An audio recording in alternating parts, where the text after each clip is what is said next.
What does that mean, phased? Inverted. No, that's not what phase. Phase means. Okay, maybe I shouldn't have used that word.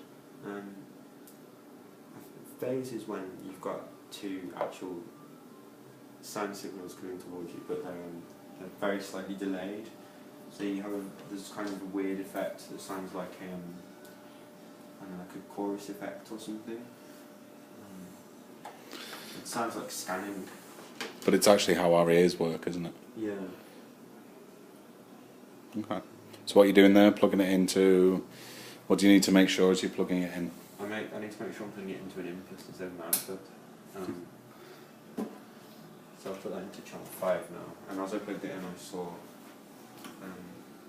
I'm just going to double check that. I did see something, one of the channels light up, because it's been pre-patched, and it's been patched up by a 1-to-1, so it's channel 5 there is channel 5 here.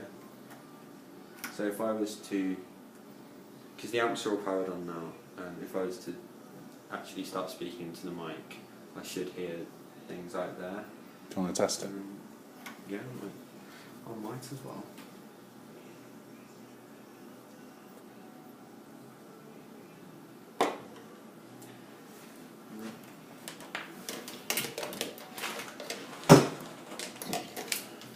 I'm not going to bother.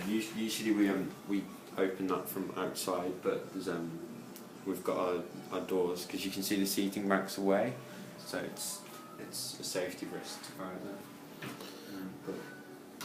So if I just start speaking, and I hope that's channel 3. You can also see on the receiver that I'm getting a signal as when I speak, the meter goes up. So 1 2 1 2 1 2 1 2 1 2 1 2. I should check the patch bay. Make sure that. What's that? Sorry. The patch bay is where. Okay, so the patch bay is where we send different signals to different parts, because it's all operated by a Cat5 network, so it's all digital. So I can see here that because we're having maintenance a few weeks, the left and right speakers have been unpatched. So I should now left out.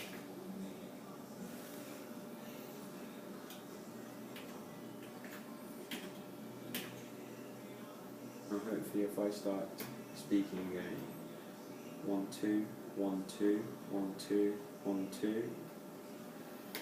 No.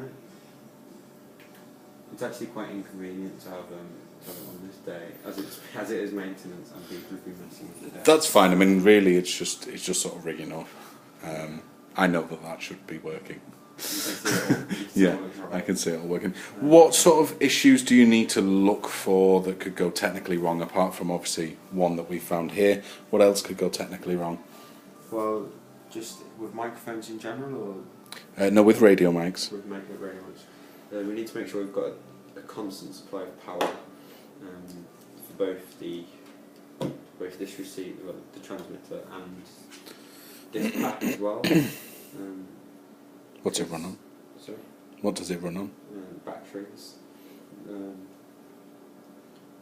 know what batteries in particular. Let's have a look. Our handheld mics use AAAs and AA batteries, but I don't know. AA batteries. Okay. So power. What else could technically go wrong with a radio mic? Interference. You could have. We've had crackling, which is probably caused by Wi-Fi before, when we've had a packed crowd on certain brands of mics. I don't remember which one. We've got two. We have Line 6 and AKGs, I think, as well. But I don't remember which mics have the interference. Okay. What else? What about it going in and out on stage?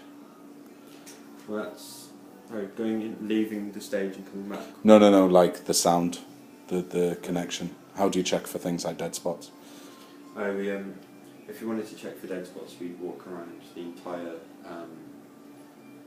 the entire area you wanted to take the mics beforehand and check that it's in signal for the whole time. So we'd walk around the perimeter of the theatre and maybe do a few sweeps and down, and then maybe go into the dressing room area as well, because they're all the likely places that performers would take the mics.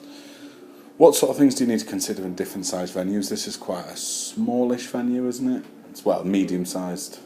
Yeah, I think we'd need to up the technology and a bigger, because you can get large aerials which stand on their own, and they look like shark fins.